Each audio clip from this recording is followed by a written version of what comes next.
Sahabat, berjumpa lagi dengan saya, Arya Pras, dalam program Balada, Bedah Lagu dan Aransemen. Di episode yang lalu, saya menyinggung mengenai lirik yang bisa dinyanyikan dengan beberapa melodi yang berbeda dan juga sebaliknya. Hal ini terjadi karena lagu-lagu tersebut memiliki matriks atau jumlah suku kata yang sama dalam setiap bait. Lagu yang akan kita bahas kali ini juga merupakan lagu yang di dalam Kidung Jemaat melodinya dipakai di 2 nomor.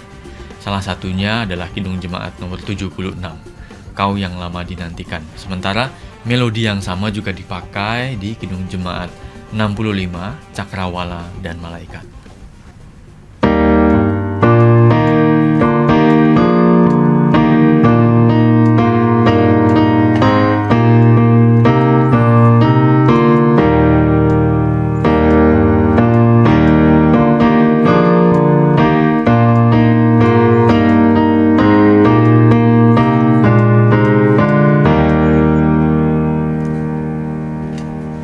Dan seterusnya. Bahkan kalau kita mencermati lebih jauh, maka matriks lagu ini adalah 8787. Artinya lagu ini terdiri dari 4 baris, dan baris pertama memiliki 8 suku kata, baris kedua 7 suku kata, dan demikian juga dengan baris ketiga dan keempat, yaitu 8 dan 7 suku kata. Ada banyak lagu yang memiliki matriks 8787. Contohnya adalah Kidung Jemaat nomor 3, Kami Puji Dengan Riang. Saya akan mencoba memainkan melodi Kidung Jemaat 76 ini dengan lirik Kidung Jemaat nomor 3.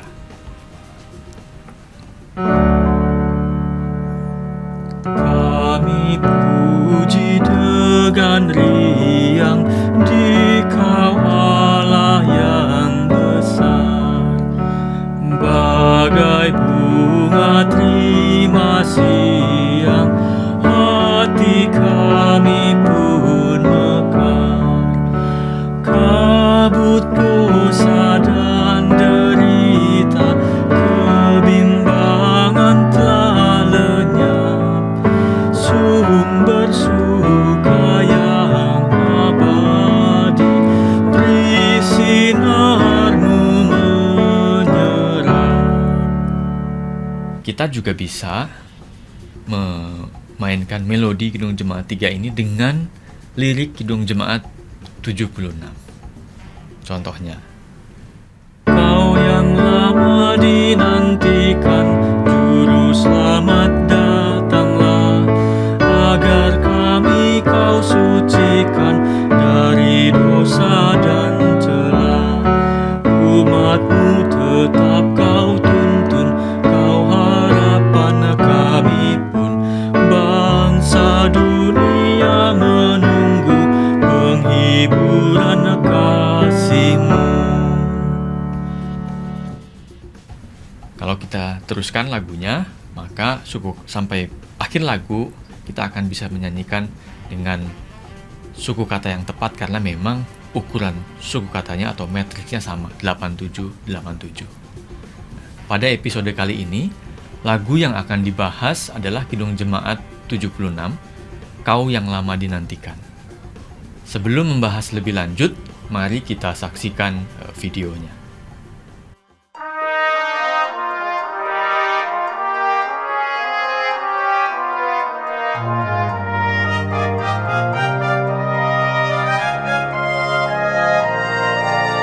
Kau yang lama dinantikan, Juru Selamat datanglah, agar kami Kau sucikan dari dosa dan celah. Umat-Mu tetap Kau tuntun, Kau harapan kami pun. Bangsa dunia menunggu penghiburan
lagu ini ditulis oleh Charles Wesley. Dia lahir di Inggris pada tanggal 18 Desember tahun 1707. Dia adalah anak bungsu dari pasangan Samuel dan Susanna Wesley. Ayahnya adalah seorang pendeta Anglikan yang melayani di sebuah gereja yang lokasinya berada di kota kecil. Kondisi keluarga Wesley tidak selalu baik secara ekonomi. Meskipun demikian, Charles Wesley tetap memiliki kesempatan mendapatkan beasiswa pendidikan hingga berhasil memperoleh gelar Master of Arts di Oxford University pada tahun 1735. Setelah lulus, Charles bersama saudaranya John Wesley memulai perjalanan pelayanannya sebagai misionaris. Termasuk di dalamnya mereka berkhotbah dan menulis lagu-lagu yang kemudian hari dipergunakan banyak jemaat sebagai nyanyian ibadah. Meskipun berasal dari keluarga yang ayahnya merupakan pendeta gereja Anglikan, kakak beradik Charles dan John Wesley di kemudian hari dikenal karena kiprahnya sebagai tokoh pendiri gerakan Metodis. Gerakan ini lahir dalam masa yang dalam sejarah gereja disebut dengan era kebangunan rohani. Salah satu ciri lagu-lagu yang lahir di masa ini adalah lagu-lagu yang lebih menyentuh sisi afektif yang berangkat dari pengalaman pribadi dan fenomena-fenomena yang terjadi dalam kehidupan manusia. Charles Wesley adalah seorang penulis yang cukup produktif pada masanya. Inspirasinya dia dapatkan dari pengalaman hidup, mulai dari kehidupan pernikahan, kematian kerabat dan rekan-rekannya, pengalaman pribadi dalam perjumpaan dengan Allah, doktrin Kristen, hari raya gerejawi, hingga fenomena-fenomena yang terjadi di sekitarnya. Charles Wesley wafat di London pada tanggal 29 Maret 1788 dan dimakamkan di lahan pemakaman gereja Marylebone. Hasil-hasil karyanya tetap dipergunakan dalam peribadahan gereja-gereja Kristen hingga masa kini. Judul asli lagu ini adalah Come, Thou Long Expected Jesus, ditulis pada tahun 1744. Saya akan membandingkan teks asli dengan terjemahannya ke dalam bahasa Indonesia. Sebagai informasi lain, syair asli yang ditulis oleh Charles Wesley ini memiliki 2 stansa yang masing-masing memiliki 8 baris, atau bisa juga dibagi menjadi 4 stansa dengan masing-masing 4 baris kalimat. Tambahan 2 stansa dalam syair himne Charles Wesley ini ditulis oleh Mark Hunt dan dipublikasikan dalam Trinity Hymnal pada tahun 1990.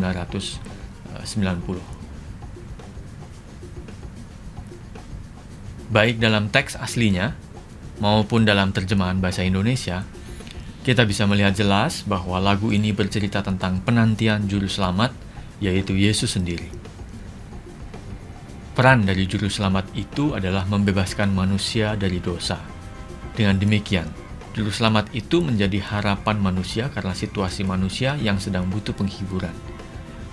Bisa jadi, Charles Wesley terinspirasi fenomena yang ada di hadapannya pada saat itu, yaitu mengenai kesenjangan kelas sosial, anak-anak yang terlantar dan hidupnya tidak layak.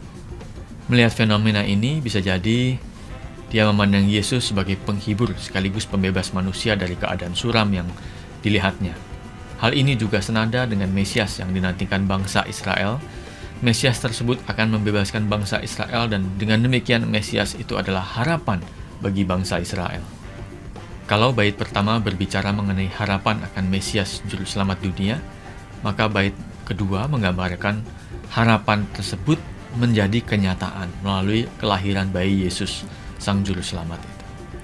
Terlebih lagi, bait kedua tidak hanya berbicara mengenai peristiwa datangnya harapan, namun juga mengenai doktrin iman Kristen, yaitu bahwa Raja yang lahir itu akan membawa kedamaian baka melalui pengorbanannya di kayu salib untuk menebus dosa manusia.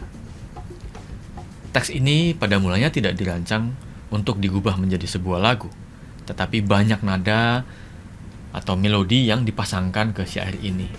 2 yang terkenal hingga saat ini adalah yang dikenal sebagai Stuttgart karya Christian Friedrich tahun 1716.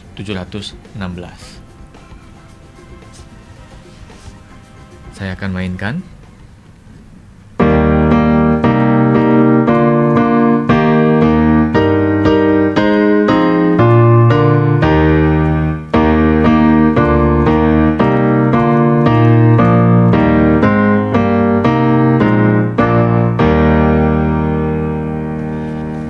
Kemudian melodi yang sedang dibahas sekarang yang dikenal sebagai melodi Wales yang ditulis oleh Rowland Pritchard pada tahun 1800.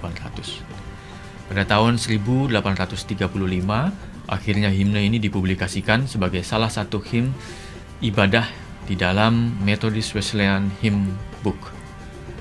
Melodi yang dipergunakan untuk himne ini termasuk golongan lagu klasik Inggris. Pada episode kali ini, saya sengaja memilih lagu ini karena saat ini kita sedang berada di tengah masa Advent. Advent mengandung makna penantian, baik penantian tentang Yesus yang akan datang untuk kedua kalinya, maupun penantian atau persiapan mengenai peringatan akan kelahiran Yesus di dunia. Jadi secara kalimat sederhananya, saya menyimpulkan Advent memiliki makna ke depan dan ke belakang. Ke depan dalam arti bahwa di masa depan Yesus akan datang untuk kedua kalinya dan kita juga sedang dalam masa penantian akan peristiwa tersebut. Ke belakang dalam arti kita melihat sejarah kedatangan Yesus yang pertama melalui kelahiran yang tidak lama lagi akan kita peringati bersama.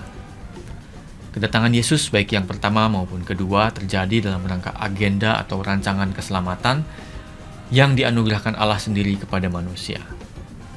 Nah, bagaimana saya menerjemahkan makna lagu ke dalam bentuk aransemen? Saya akan bahas setelah jeda berikut.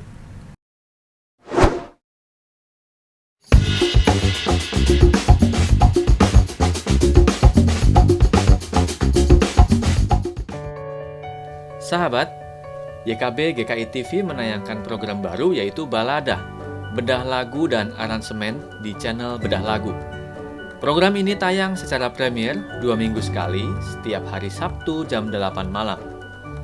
Jangan lupa like, subscribe, dan bagikan kepada sebanyak mungkin orang. Tuhan memberkati.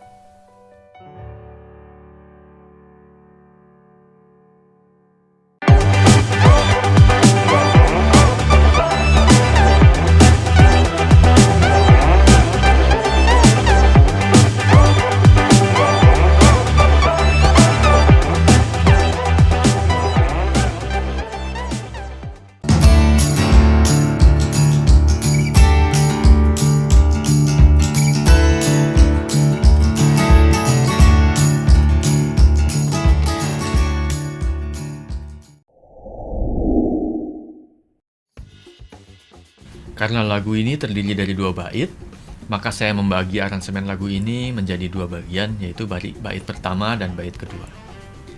Bait pertama mengandung makna harapan akan datangnya seorang juru selamat, sementara bait kedua bercerita mengenai penggenapan harapan tersebut. Jadi, hubungan kedua bait ini adalah mengenai harapan dan penggenapan harapan tersebut. Makna ini akan mendasari aransemen yang saya buat untuk lagu ini. Saya menggunakan 2 nada dasar yang berbeda untuk kedua bait di lagu ini. Bait pertama nada dasarnya adalah A flat atau S, sementara bait kedua naik F. Saya menggunakan overtone di bait kedua karena saya ingin memberikan kesan dan membentuk suasana klimaks pada bait kedua. Hal ini tentu karena bait kedua merupakan penggenapan dari harapan yang diceritakan di bait pertama. Saya juga menggunakan instrumen yang berbeda di setiap baitnya. Di bait kedua, instrumen yang digunakan lebih lengkap atau penuh bila dibandingkan bait pertama. Di bait pertama, apalagi bagian awal, apalagi bagian intro, saya hanya menggunakan sedikit instrumen. Untuk mengimplementasikan makna harapan, maka di bait pertama, terutama di bagian awal, saya hanya membunyikan satu alat musik yaitu harpa untuk mengiringi vokal. Begini kira-kira bentuknya.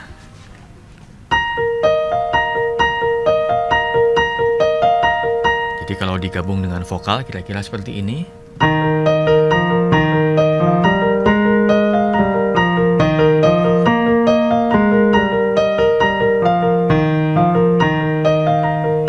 Kira-kira seperti itu. Saya sengaja membuat jarak antara vokal harpa. Dalam hal ini saya menjadikan vokal sebagai suara manusia yang berharap akan datangnya seorang juru selamat. Sementara saya menganalogikan harpa sebagai harapan itu sendiri.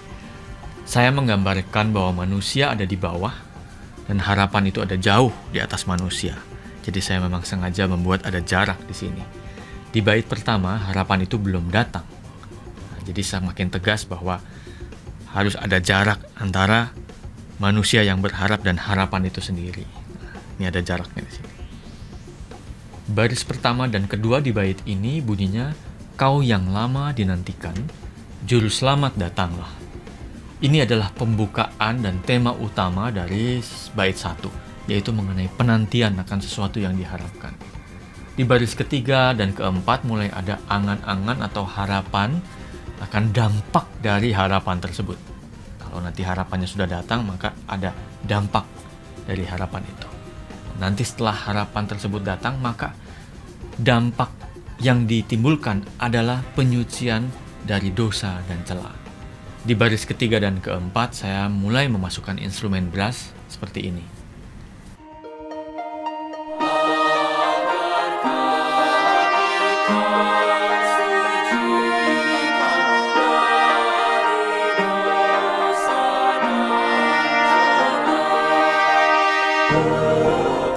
Hal ini saya lakukan untuk menggambarkan dampak dari hadirnya harapan tersebut. Seolah-olah manusia menantikan adanya kuasa dari atas yang turun menghampiri manusia dan menghapus dosa manusia. Di baris kelima sampai ke-8 secara eksplisit berbicara mengenai pihak yang menantikan harapan, sekaligus pihak-pihak yang akan mendapatkan dampak dari hasil dari harapan tersebut. Pihak-pihak itu adalah umat Tuhan dan bangsa di dunia. Untuk menggambarkan umat dan bangsa di dunia, maka saya menggunakan banyak alat musik di bagian ini untuk menggambarkan kebersamaan umat dan bangsa di dunia.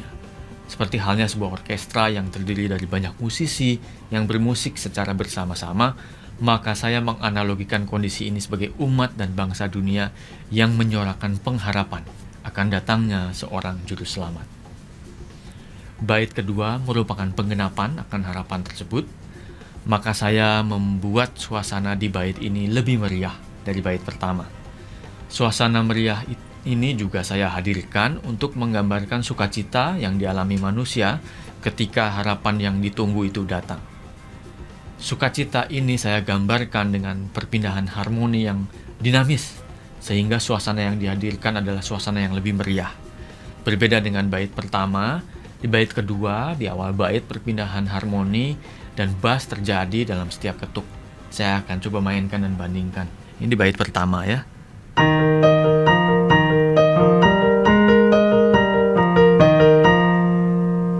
Harmoninya statis hanya di sini saja. Sementara di bait kedua, karena kita udah overtune ke F ya.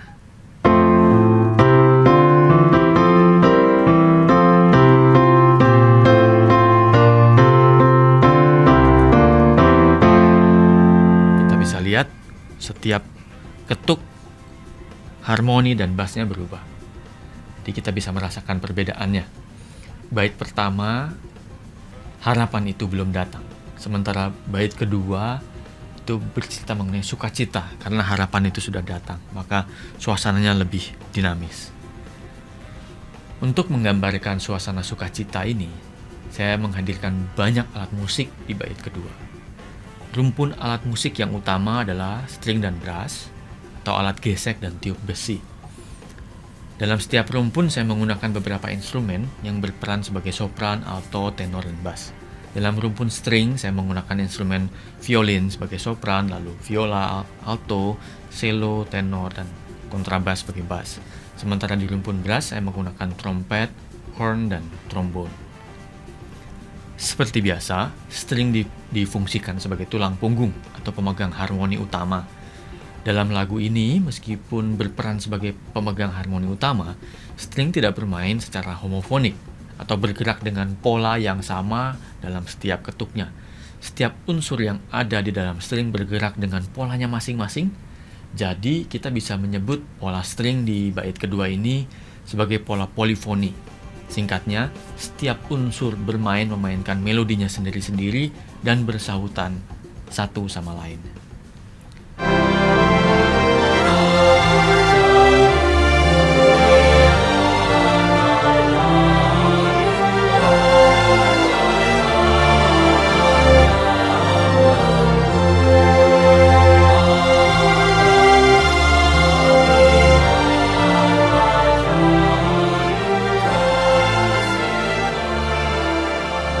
Begitu juga dengan brass. Di lagu ini, brass berfungsi sebagai pengisi atau filler, atau instrumen yang bersahutan dengan vokal. Dalam fungsinya sebagai instrumen yang bersahutan dengan vokal, maka sudah jelas bahwa instrumen-instrumen yang ada dalam rumpun brass ini memainkan melodinya sendiri-sendiri. Dalam hal fungsi juga beberapa instrumen dalam rumpun brass ini memainkan fungsi yang berbeda. Instrumen yang saya gunakan dalam rumpun brass adalah trompet, horn, dan trombon. Saya menggunakan horn sebagai pelengkap harmoni untuk membuat suasana itu lebih megah, lebih hangat. Dan mari kita rasakan peran horn dalam komposisi ini.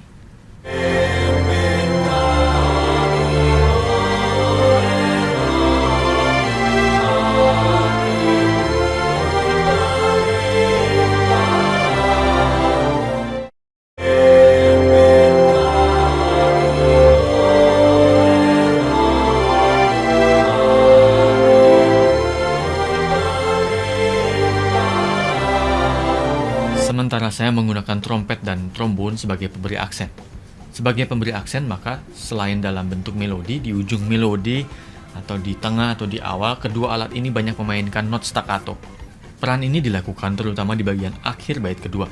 Saya akan bahas nanti di akhir pembahasan ini bersamaan dengan pemilihan harmoni di bagian akhir. Bait kedua, baris pertama sampai keempat merupakan gambaran mengenai datangnya juru selamat yang diharapkan oleh manusia.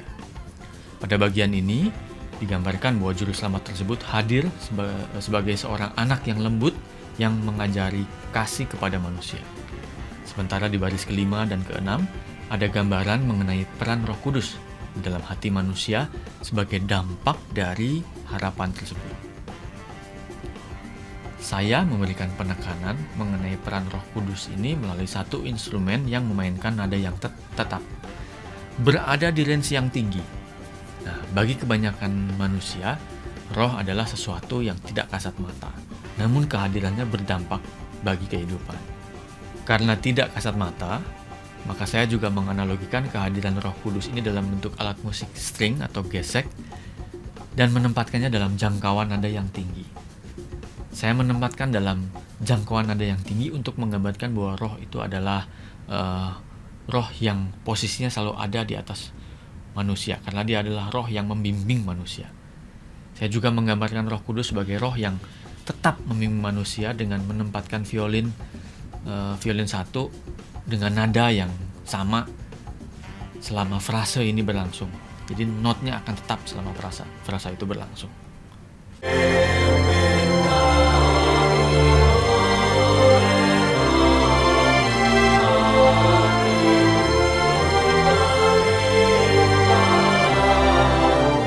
Ini ditutup dengan kalimat, dan beri kurban darahmu, berilah damai yang baka.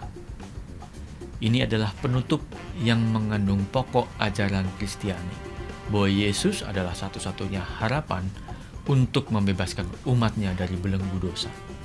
Harapan itu telah datang ke dunia, namun kedatangannya ke dunia bukanlah kedatangan yang biasa.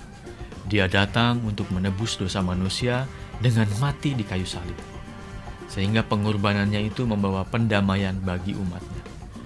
Maka saya memberikan penekanan pada frase terakhir ini.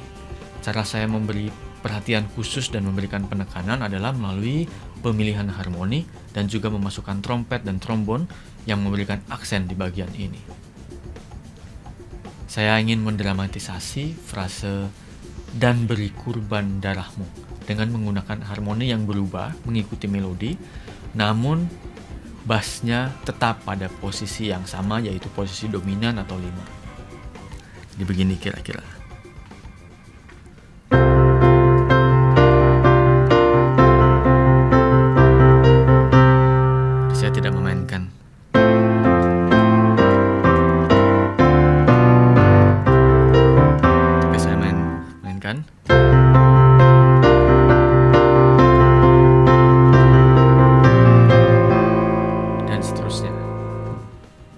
Tadi dijelaskan di bagian sebelumnya bahwa di bagian ini trompet dan trombon juga ikut memberikan penekanan dalam bentuk aksen.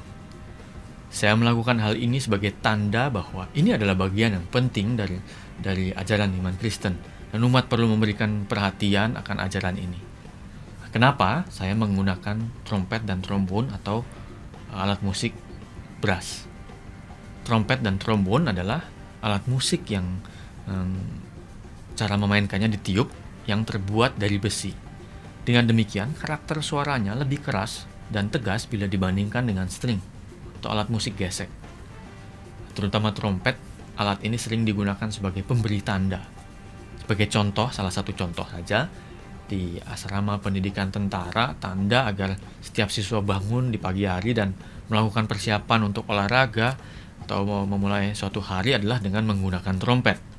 Demikian juga tanda untuk memulai upacara atau apel pagi, petang, demikian juga seterusnya.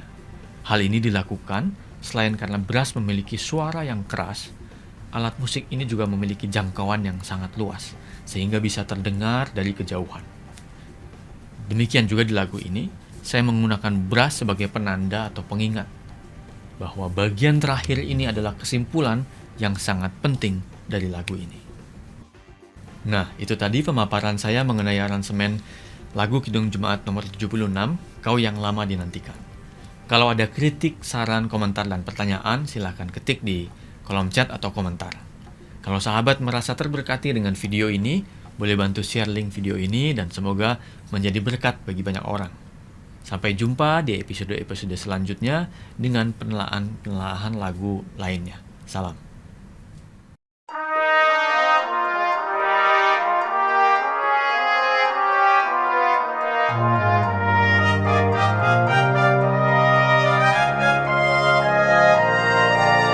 Kau yang lama dinantikan, Juru Selamat datanglah, agar kami Kau sucikan dari dosa dan celah.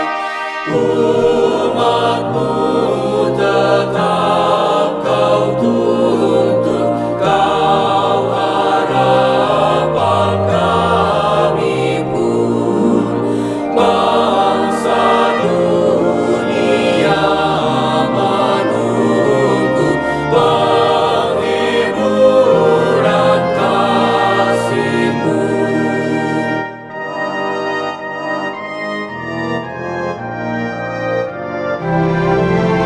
Raja mulia Kau lahir bagai anak yang lembut. Akan kami Kau ajari kasih kerajaan-Mu. Pimpin kami oleh Roh-Mu, hati pun perintahlah, dan demi ikut pandana-Mu, bela damai yang bagai.